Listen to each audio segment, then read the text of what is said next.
ថ្ងៃនេះ admin សូមលើកយករឿងរ៉ាវរបស់នាងបទុមដែលជារឿងអក្សរសិល្ប៍នៅក្នុងពុទ្ធសាសនាដ៏អស្ចារ្យមួយដែលឆ្លុះបញ្ចាំងពីបុណ្យបារមីនិងការលះបង់នេះគឺជាសាច់រឿងសង្ខេបរបស់នាងបទុមសូមលោកយាយលោកតាពុកម៉ែបងប្អូនរីករាយទស្សនានិងស្ដាប់កំសាន្តដូចតទៅនៅក្នុងសម័យមួយមានអគ្គមហេសីរបស់ស្ដេចមួយអង្គបានប្រសូតបុត្រារហូតដល់500អង្គដែលមានរូបឆោមលំពណ៌ស្អាតលើសគេអ្វីដែលពិសេសបំផុតនោះគឺរាល់ពេលដែលនាងបោះជំហានដើរតែងតែមានផ្កាឈូករីកស្ទាក់ទទួលបាតជើងនាងជានិច្ចទើបនាងត្រូវបានគេដាក់ឈ្មោះថាបទុមដែលប្រែថាផ្កាឈូកដោយយោងតាមគម្ពីរប្រត្រីបិដកនិងអដ្ឋកថាអតីតជាតិរបស់នាងបទុមដែលជាពុព្វហេតុនាំឲ្យនាងមានបុណ្យបារមីដ៏អស្ចារ្យកើតមកមានផ្កាឈូកត្រូវបាតជើងនិងមានបុត្របានត្រាស់ជាព្រះបច្ចេកពុទ្ធដល់ទៅ500អង្គនោះមានដំណើររឿងដូចតទៅនៅក្នុងអតីតជាតិមួយនាងបានកើតជាស្ត្រីក្រីក្រម្នាក់រស់នៅក្នុងភូមិក្បែរព្រៃថ្ងៃមួយនាងបានឃើញព្រះបច្ចេកពុទ្ធមួយអង្គយាងមកបិណ្ឌបាតទោះបីជានាងមានជីវភាពខ្វះខាតប៉ុន្តែនាងមានសទ្ធាជ្រះថ្លាយ៉ាងខ្លាំងនាងបានប្រមូលផ្កាឈូកយ៉ាងស្រស់ស្អាតចំនួន500ទងដើម្បីបូជាថ្វាយព្រះបច្ចេកពុទ្ធអង្គនោះខណៈពេលដែលនាងកំពុងប្រគេនផ្កាឈូកទាំង500ទងនោះនាងបានសង្កេតឃើញថាផ្កាឈូកទាំងនោះមានសោភ័ណភាពស្រស់បំព្រងនិងមានក្លិនក្រអូបឈ្ងុយឈ្ងប់នាងក៏បានតាំងចិត្តអធិដ្ឋានថាសូមឲ្យខ្ញុំកើតនៅក្នុងជាតិក្រោយៗមានរូបឆោមលំពណ៌ស្រស់ស្អាតដូចផ្កាឈូកនេះហើយរាល់ជំហានដែលខ្ញុំដើរសូមឲ្យមានផ្កាឈូកដោះឡើងមកទទួលបាតជើងជានិច្ចម្យ៉ាងទៀតសូមឲ្យខ្ញុំមានបុត្រចំនួន500អង្គស្មើនឹងចំនួនផ្កាឈូកដែលខ្ញុំបានបូជានេះហើយសូមឲ្យបុត្រទាំងនោះបានត្រាស់ដឹងជាព្រះបច្ចេកពុទ្ធទាំងអស់អង្គផងក្រៅពីការបូជាផ្កាឈូកនាងក៏បានខិតខំធ្វើទានរក្សាសិលនិងបម្រើព្រះសង្ឃសាវកនៅក្នុងសម័យនោះយ៉ាងខ្ជាប់ខ្ជួនដោយសារអំណាចនៃសទ្ធាដ៏បរិសុទ្ធនិងការតាំងចិត្តដ៏មុតមមអធិដ្ឋានបារមីក្រោយពីស្លាប់ទៅនាងបានទៅកើតក្នុងសុគតិភពសួគ៌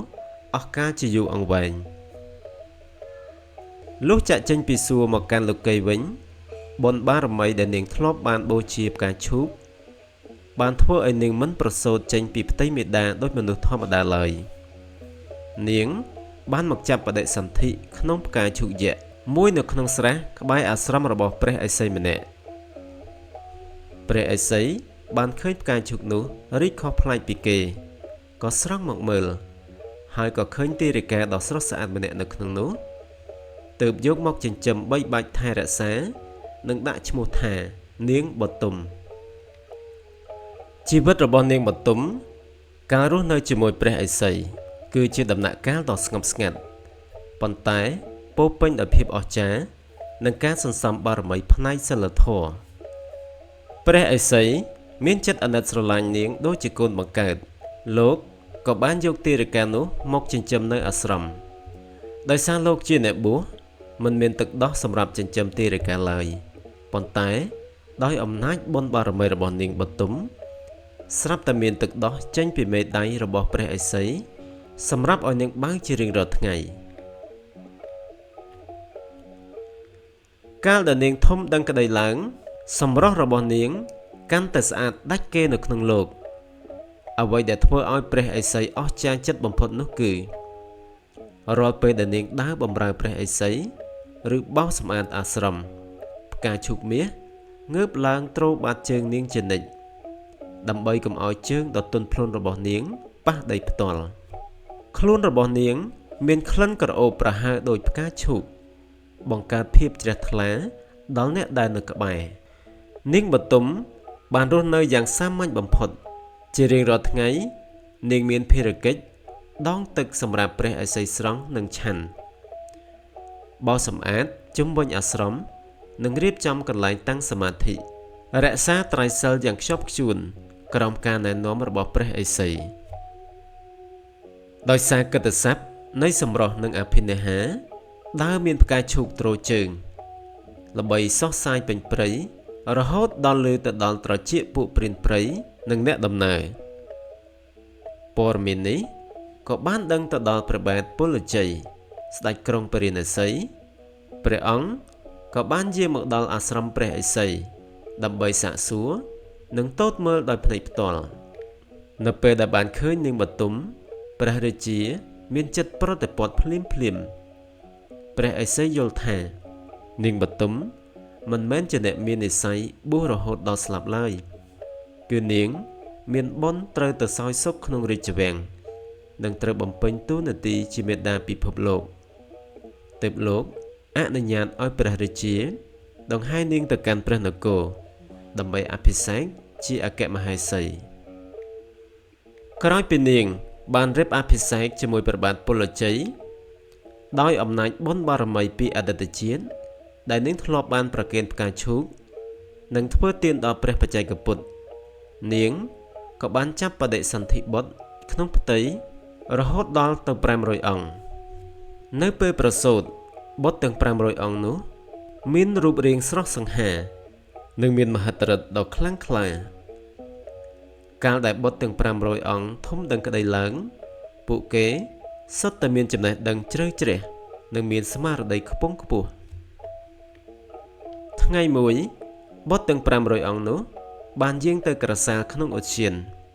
ហើយបានឃើញនៅសេចក្តីស្លាប់និងការប្រែប្រួលនៃធម្មជាតិពួកគេក៏កើតសេចក្តីសង្វេគនៅក្នុងចិត្តហើយសម្រេចចិត្តតាំងសមាធិធ្វើវិបស្សនាកម្មដ្ឋាននៅក្រោមដើមឈើរៀងៗខ្លួនដោយសារបារមីដែលបានសន្សំពីអតីតជាតិបូករួមនឹងការតាំងចិត្តដ៏មហិមាបុត្រទាំង500អង្គនោះក៏បានសម្រេចនៅបច្ចេកពោធិញ្ញាណត្រាស់ដឹងជាព្រះបច្ចេកពុទ្ធក្នុងពេលតែមួយទាំងអស់គ្នាក្រោយពីបានត្រាស់ដឹងហើយព្រះបច្ចេកពុទ្ធទាំង500អង្គបានហោះឡើងទៅលើអាកាសដើម្បីសម្ដែងមហិទ្ធិឫទ្ធិនិងលាព្រះមេដាបិតាឆ្ពោះទៅកាន់ភ្នំគន្ធមាត្រដែលជាជម្រករបស់ព្រះបច្ចេកពុទ្ធនាងបទុមការបើឃើញបុត្រទាំងអស់បានត្រាស់ដឹងនិងចាក់ចេញទៅបែបនេះ